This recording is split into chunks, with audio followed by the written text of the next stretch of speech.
I know it by heart. But with that all being said, welcome to my first Substack AMA. I have done these for years in other places, like in communities that I was hosting or in on Instagram when I was on there. But I'm not there anymore. And Substack is also kind of funky. I don't really understand the algorithm so much. So normally I would just show up on an AMA and people can ask questions. And what I did this time, because I wasn't sure how this was all going to work out, is I actually sent a Google form out.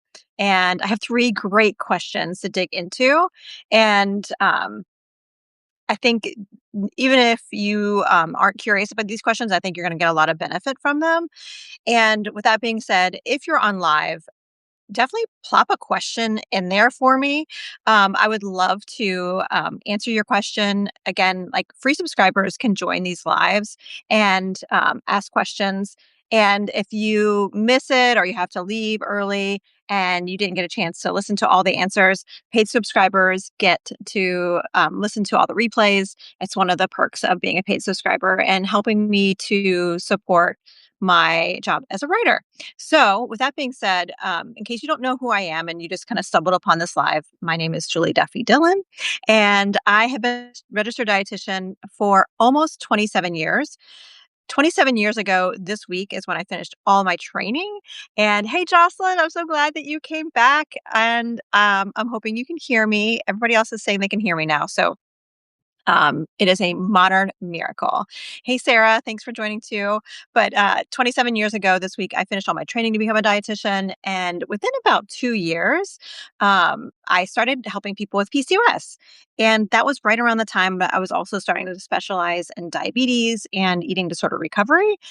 And what happened is I wasn't really trying to specialize in PCOS, but people who are experiencing eating disorders or disordered eating or just felt at like diet rock bottom also had PCOS. And I knew diets didn't help most people. So I felt like we need to figure out some tools that are not rooted in just like lose weight, cut carbs.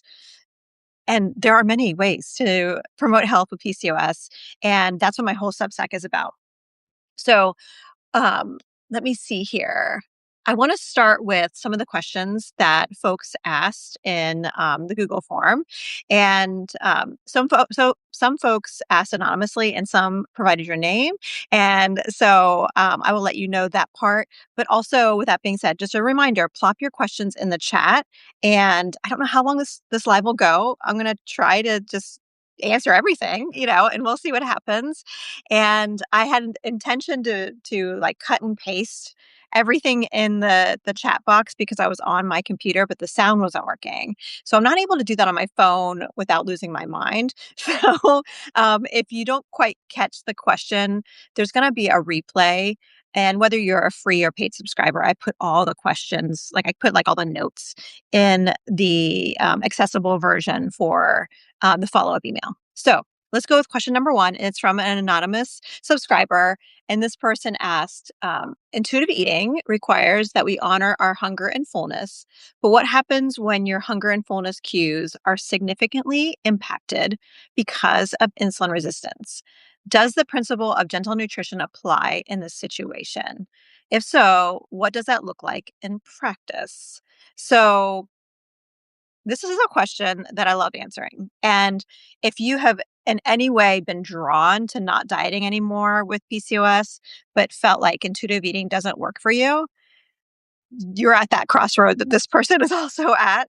And, intuitive eating has all these different principles to it. One of them they named in this question about hunger and fullness cues, like relying on your body. Well, how does one rely on your body when you have these like primal, intense cravings or this like super loud food noise or both that is so common for people with PCOS?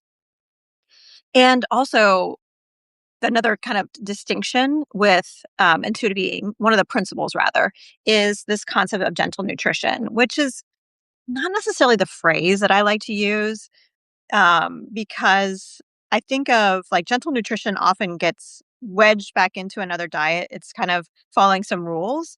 And I know that's not necessarily what the authors of Intuitive Eating intended, yet it still gets kind of twisted in that way. And instead of the concept of gentle nutrition, what I write about in Find Your Food Voice is this concept of curious nutrition experiments. And that's what I teach in the Substack are like the experiments that I encourage you to take a stance of curiosity to see what happens when you practice them. And that is something that you may find helps to move the needle with some of things like in hunger and fullness, or just helping you to promote health, have more energy, sleep better, all the things that get disrupted with PCOS. And in order to apply these experiments, it's really important to understand a few